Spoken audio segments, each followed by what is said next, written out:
Logan. Teresa, thanks. So May is National Foster Care Month, and that is why two local organizations, Just in Time and Coastline Academy, are coming together to help children in the system get their driver's licenses. So joining us now to talk about the Changing Lanes program is Don Wells from Just in Time and Joseph Ongsiapko from Coastline Academy. Good to see you guys. Don, Joseph, thanks for being here. Thanks for having us. Thanks for having us. Don, tell me first about your organization, Just in Time, and how we'll get onto the driver's license, but you're doing a lot for foster. Yeah, Just in Time for Foster Youth helps young people who are aging out of the foster care system, starting at the age of 18.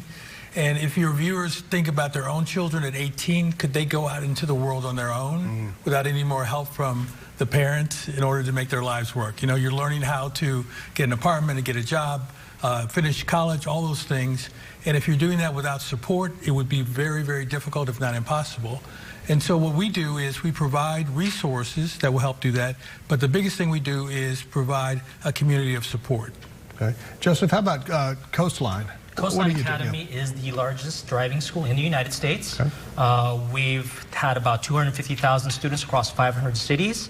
And being a modern driving academy, our mission is to eradicate car crashes by teaching safe and confident drivers for life. So your organizations are teaming up. It sounds perfect, right? You've got Absolutely. an 18-year-old maybe, or maybe younger. They need to learn how to drive, and they go to one of your schools. Tell me how this all started and how you guys are helping out.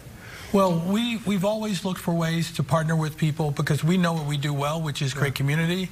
You know, not every one of our volunteers who helps these young people is equipped to teach them how to drive. That's a special skill. Yeah. I tried to do it myself with a young person, and it didn't work very well. So they found us. Yeah. And reached out to us, and we said, this is perfect. Yeah, so what we did was we reached out to Just in Time to offer our services because one of our philosophies is that we want to help integrate into the local community, especially organizations that are doing things for the local community, such as Just in Time, right, and for foster youth.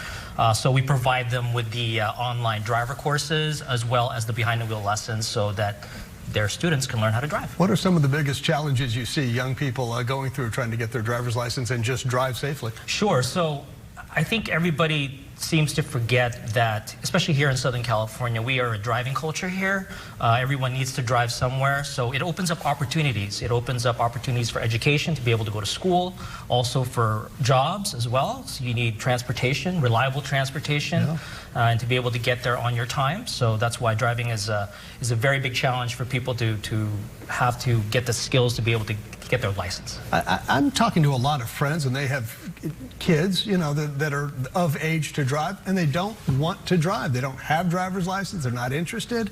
And I just find it so baffling because I couldn't wait to get my driver's license. Do you have any idea? Are you seeing that at all? Yes, we do see it from the standpoint of they're starting later. Yeah. A lot of students now are probably past 16 by the time they decide that they want to start taking their... That is. I think it's just the culture of the Uber generation, and their parents have kind of shuttled them around for a lot of years. But usually it's the parents too that insist that it's time for you to start to learn how to drive. And let me just add something to that, because I think what you're saying is true. So for our population, these young adults, they don't have those parents to do that. They don't have that community. They can't go and say, I have a friend who can take me there.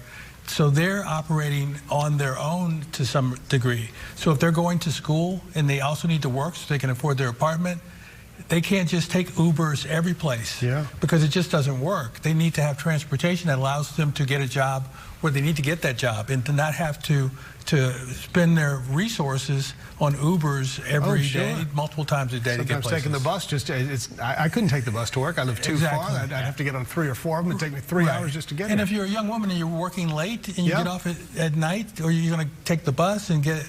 Not even an option. Exactly. Don, Joseph, good to see you guys. Thanks for coming by.